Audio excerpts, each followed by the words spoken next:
nous sommes également avec notre petite souris, Perrine Clément, qui se balade dans les différents recoins et bien sûr en Facebook Live, Je ne Perrine. grignote rien, je mange pas de fromage, j'apprécie simplement ce salon Laval Virtual, la 20e édition. Ce salon qui va fermer ses portes dans quelques heures et précisément 18h. Ce sera donc la dernière journée aujourd'hui, dimanche, de ce salon virtuel et de cette 20e édition.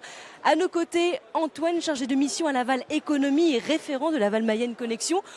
Antoine, on peut dire finalement que le salon Laval Virtuel, c'est la partie visible de l'iceberg. C'est carrément ça, parce que la réalité virtuelle à Laval, c'est tous les jours de l'année et ce depuis 20 ans, avec des entreprises comme Clarté, comme l'Ensam pour la formation, avec maintenant depuis presque un an le Laval Virtual Center, où se retrouvent toutes ces structures justement pour œuvrer sur le développement de la réalité virtuelle.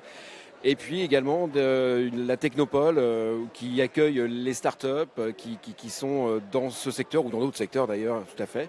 Et puis des agences de développement économique comme la nôtre, Laval Économie, qui essayent chaque année et chaque jour de l'année, d'accompagner l'implantation de nouvelles entreprises sur Laval en mettant à leur disposition des outils de conseil, des outils financiers également. Et c'est ainsi que toute l'année, on œuvre au développement de Laval. L'union fait la force. On comprend mieux finalement ce salon Laval Virtuel. Il n'arrive pas comme ça, comme un cheveu sur la soupe. Ah non, le salon, ça fait 20 ans qu'il existe, donc c'est pas un cheveu sur la soupe. Et l'union fait la force en effet. Et c'est d'ailleurs pour ça qu'ici, nous sommes sur un stand qui s'appelle Laval Mayenne Connexion, qui regroupe une fois par an l'ensemble des structures de développement économique du territoire.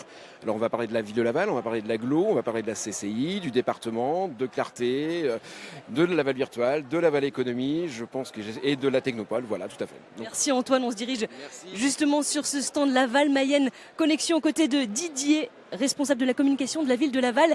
Didier, ici vous rassemblez de nombreux secteurs, l'entreprise, le patrimoine, de nombreux domaines finalement se rallient autour de Laval Mayenne Connexion.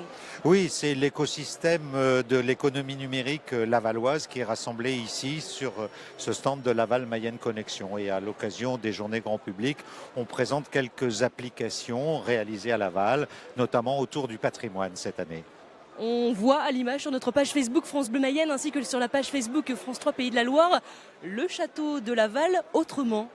Le château de Laval à travers les âges. On fait une petite visite virtuelle, on part du 21e siècle, d'aujourd'hui.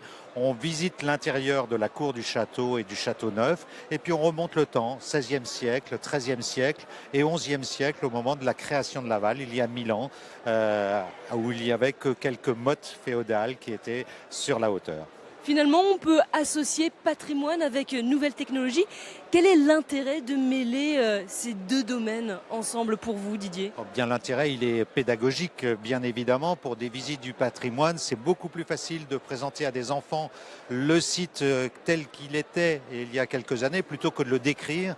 Et il suffit de le montrer comme il était. Et tout de suite, les enfants comprennent beaucoup mieux l'évolution de ce château.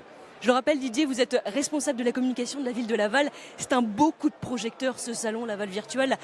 Depuis mercredi, vous êtes présent. Nous sommes aujourd'hui dimanche. De nombreux professionnels sont venus. Bien entendu, plus de 300 exposants jusqu'à aujourd'hui. Ça permet, parmi les entreprises allemandes, néerlandaises, japonaises, chinoises, de tout simplement parler de Laval.